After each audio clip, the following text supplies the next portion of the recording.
Tell us what that was like to start a business and really have that research foundation too to build it upon.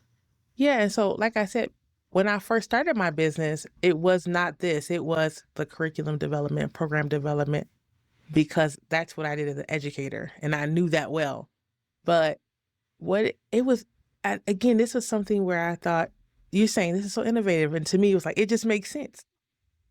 Why would I? To me, why would I sit and write 100 some odd pages on racial battle fatigue and then do what?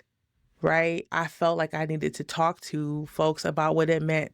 So many people, when I explain racial battle fatigue and what it is and how it impacts Black folks in the workplace, they're like, oh my gosh, that's me. That's what that language is. And so it just made sense to continue to do that. Right. And so the cohort plus the, like I said, speaking engagements and other things pieced together. And it wasn't that I sat and said, okay, now let's just do a pivot. I'm not no longer doing curriculum. I kind of set and slowly things started to come together.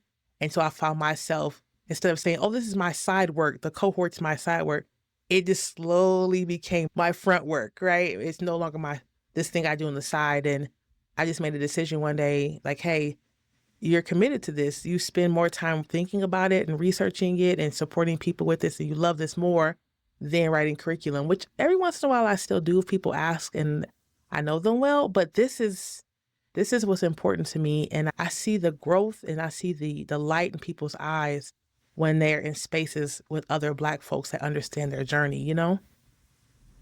Well, the thing is, I feel that your curriculum writing experience and background probably really does help inform the programming that you're creating, because you know how to create programming for your cohorts. It just Yeah, it goes together really beautifully. And the curriculum that we've written for the cohort and really for our workshops and webinars does come from Dr. Ellie and I both being educators, right? But that all that comes very, like you said, I've been doing it for so long that thinking about a curriculum that makes sense, that has these threads that we need to talk about healing, it makes it much easier to have a background in education. At least for me, it does.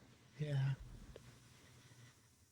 Well, you've used the terms racism related stress Racism related stress, and racial battle battle fatigue. fatigue. Yeah, Would you talk a little bit about those terms and explain what they are?